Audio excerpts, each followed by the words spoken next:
ProQuest Week 3 is in the books. We've got some information and some very juicy little nuggets to break down with you here about this most recent week of ProQuest results leading to, of course, the Pro Tour in London. But before we go too far, yes, that's right, the holidays are coming up very quickly, and if you want to celebrate with me, I do every year a booster pack advent calendar, specifically Flesh and Blood related. This is year number 4 that I'll be doing it, and every year me and a bunch of my friends and patrons get together, we buy a bunch of these boxes, we parse them out into envelopes, a booster pack from every set that has been released, and you get to open it with me day by day. So if you want to support the channel and you want something really cool to do this holiday season, pick up one of these by going down into the link in the description. It supports me, it allows me to do all of the good things that we get to do here on this YouTube channel, and it also gives you something really fun to do alongside me. And this year, we're even throwing in one of my special playmats alongside of it. So you get 25 packs, you get to support the channel, and you get a free playmat. I mean, come on. How is that not a good deal? But let's continue talking about this. This was the Week 1 results that we saw leading into ProQuest season. Week 1, we saw Aurora on top, followed very closely behind by Enigma, Azalea at 10, Nu, and Viserai. Week 2 looked like this. Enigma stormed to the top with 23 wins. Aurora dropped down a little bit to 18 wins. Viserai came up a lot, and Florian did as well. Nu still hung around there. Azalea dropped off. We talked about this all last week. This is where we sit now. Now take a look at this, because this is pretty interesting. First things first, Aurora goes back to the top, very similar, shades even of similarity to what we saw in Week 1, because sitting right behind her is Enigma. Now there's more of a gradient here on this, because Aurora with 20 wins, Enigma with only 17. Florian has gone FB even more. He has 14 wins. Viserai steps back to 11 wins. Nu continues to just stay right there. We'll talk about why here in a second. 11 wins. And who's that right behind them all? Dash.io powered up and boosted in both representation and wins from Week 2, which you can see right here. Week number 2, she only had, I think, way down at the bottom, 1 win. Now she's boosted up to 10 wins off of the back of her brand new Armory deck, which has some really, really powerful pieces. I don't think that's going to be where she ends up sitting. I think she's going to continue to make her way up. Azalea sitting at 10 wins, coming back up after the fall off last week, which is important to track because she is more of this 10-win hero. 2 weeks out of the 3, she's been right there. Kano comes out of nowhere, picks up 6 wins this week. Prism with 5. Zen, my dark horse pick for Worlds winner. I think Zen could be the best deck going into Worlds, and probably something you should at least know how to play into. But really, depending on how the meta shakes out, which we will talk about, he has the silver bullet type cards. He only has 4 wins though. KO, Armed and Dangerous with 3, Verdance with 3 as well, and then Levia, Acilio, Dash, and Victor all get 2 apiece. Yes, that's right, Dash picks up another 2 wins. She's edging closer to the living legend status, but she's not quite there yet. And then a smattering of other heroes. Let's take a look at this in a little bit more of a detailed picture and talk about why the meta's shaping out like this. Okay, so this is the screen we looked at last week. And of course, looking at this screen, you can see Week 1 wins, Week 2 wins, and then of course, this most current week, Week 3. And I have this sorted by wins. Of course, the top place getter is Aurora with 17 wins, after that being for Enigma, and so on and so forth. So a couple of things we want to look at. We can, with relative certainty, recognize that right here, these 3 heroes, Aurora, Aurora, Florian, and Viserai, the rune blades of the bunch, are ruling the roost. It is very clear that they are the natural answer to a powerful gateway deck like Enigma. You can see that represented by their constant prevalence, sort of trading back and forth even, as you see here. Azalea was up there and Nu is still up there. Both of them are still up there, and we'll talk about why in a moment. But really, the story is this. Enigma sort of sets the pace of the meta. The rune blades answer the first question of how do you deal with Enigma, and they answer it rather well, as you can see, to the tune of these local metas and these local tournaments going off and these heroes being powerful. So what answers the rune blades? Because obviously Aurora is the highest winning deck of 2 out of the 3 weekends. So what answers them? Well, Disruption and Aggression, which we see with Azalea.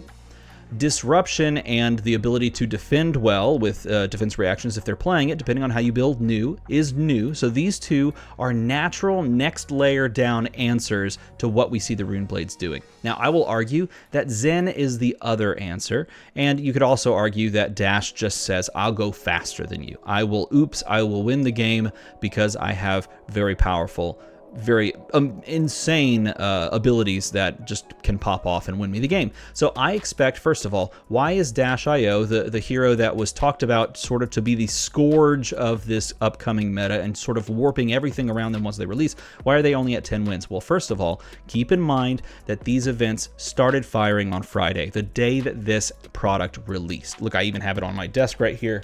The day this thing came out, Friday, is when the events started firing. So in the event that your truck was delayed getting this product to your store, or just heck, in the event that you just didn't buy one to this point because you had already prepped for this week, you didn't pick that hero. Maybe your local hero, your local meta didn't pick up the hero and try to just slam it down there on the first week. Some people did, and obviously she was already prevalent in the meta before this, only picking up, unfortunately though, 1 win and 0 wins respectively. But going from 1 to 10 wins is the sign of perhaps things to come. Now, is she the end-all be-all? Maybe I'm wrong about this. I think she's probably going to shoot towards the top of this list. I kind of expected her to be higher than this already.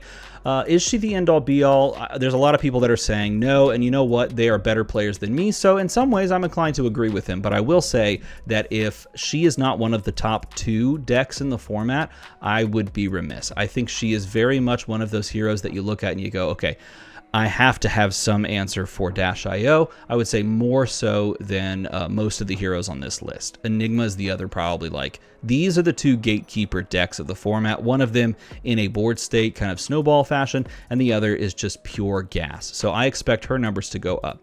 Kano going up is a really curious thing, because if this many Rune Blades are floating around, then to me it tells me a couple of things. 1, Kano picked up some smaller tournament wins. 2, there's a lot of like Rune Blades that are now cutting some of their Spell Void things. I don't believe that to be the case.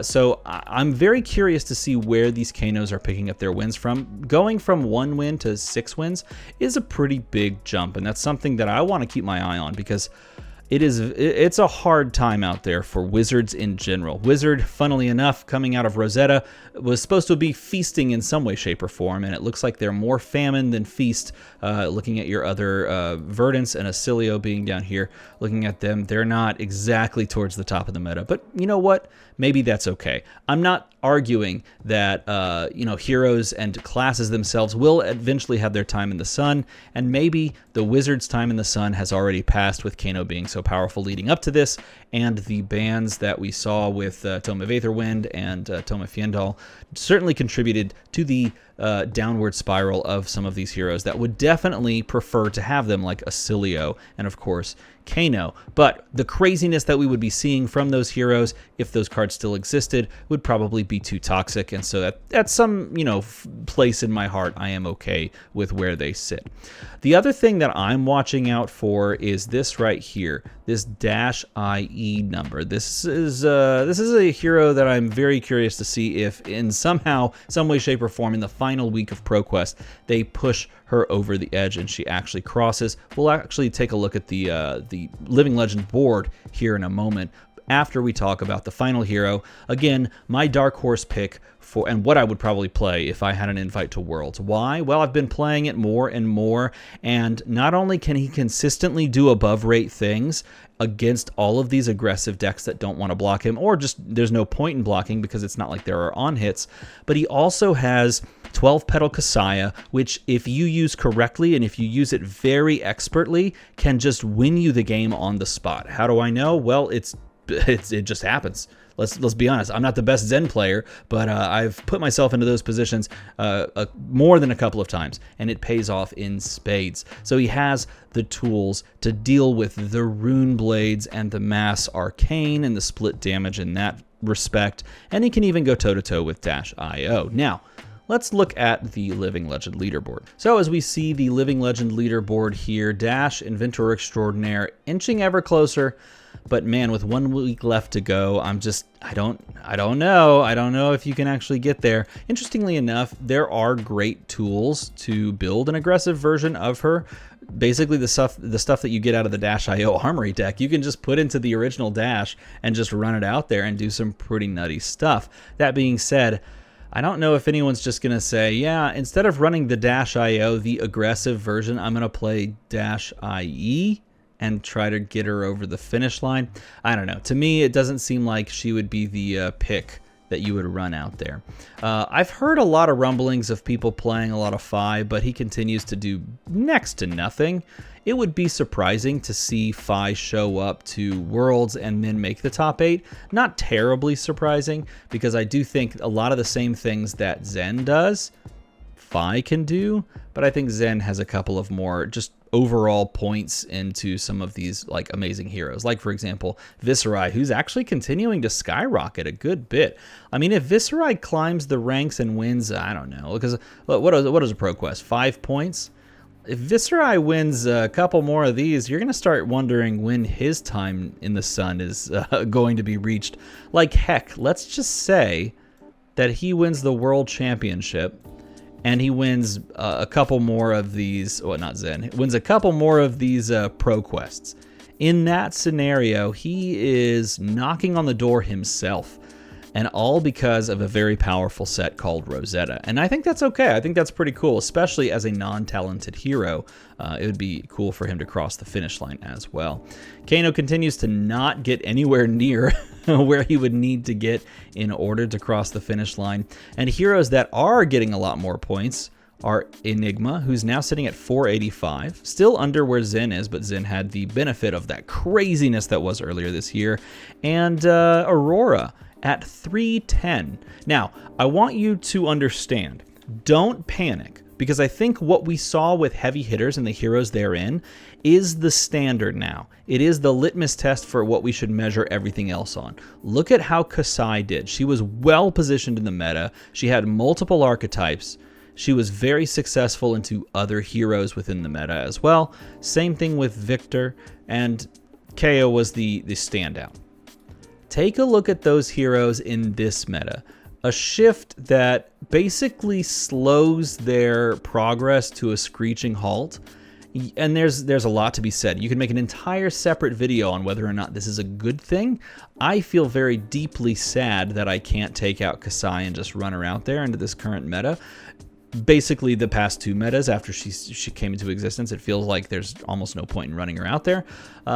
So there's an argument to be made if that's whether that's a good thing or not. But if you're looking for a hero and you're like, I love Aurora, I'm absolutely madly in love with how this deck plays, I want to play her forever, I want to play her for a long time, and you see 310 points, you could immediately be scared and like, oh no, am I not going to be able to play with her very long? Don't worry. First things first, look at what these other heroes have done. They have come out just slamming, right? Picking up mass points, 336 points in one singular season.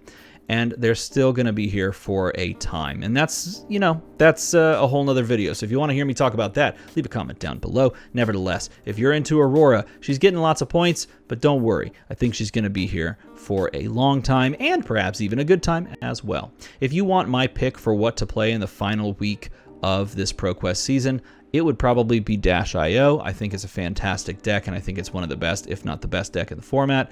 And I think Zen would be my secondary pick, because if I'm looking at my meta and I see a bunch of, let's just say I see a bunch of Rune Blades and I see a bunch of Enigma, then Zen feels like a comfort pick in a wide variety of those matchups. So that's week 3 in the books. If you have any questions, or if you want to support the channel by picking up a Flesh and Blood Advent calendar, let me know that in a comment below. Head into the Discord as well. And then, of course, make the number go slightly higher, because here we make the number go to another number. As always, thanks for watching.